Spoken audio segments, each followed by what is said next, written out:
વડલો વડલો કહેવાય. શું કહેવાય? વડનું ઝાડ છે. પછી આને શું કહેવાય?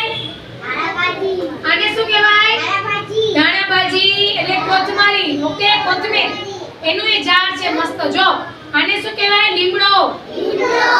કેવો લીમડો છે? મીઠો. વઘારમાં નાખવાનો. ઓકે. અને આને શું કહેવાય? આને શીખડાયું તું હજી. આને શું કહેવાય? જાંબુ. જાંબુનું ઝાડ છે આ. શું કહેવાય? અને આને શું કહેવાય? આને ડાળી. ડાળી કહેવાય.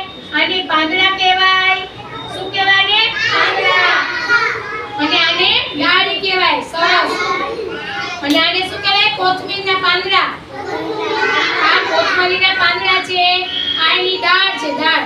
જો દાળ કેવી હોય કોથમરીની? આવી દાળ હોય. દાળ ઉપર આપણે કોથમરી આવે. સરસ. પછી આ કેમાં નાખવાની આપણે? કોથમીર કેમાં નાખીએ છીએ આપણે? વઘારમાં નહીં, દાળ શાકમાં. બરોબર? દાળ શાકમાં કોથમરી વઘારમાં નાખીએ તો વઘાર બળી જાય. એટલે વઘારમાં કોઈથી કોથમરી પડે નહીં, લીમડો પડે. હો. હાલો બધા ઝાડ વિશે સમજાઈ થઈ ગઈ? ક્લેપ કરો. હાલો બધા. સરસ.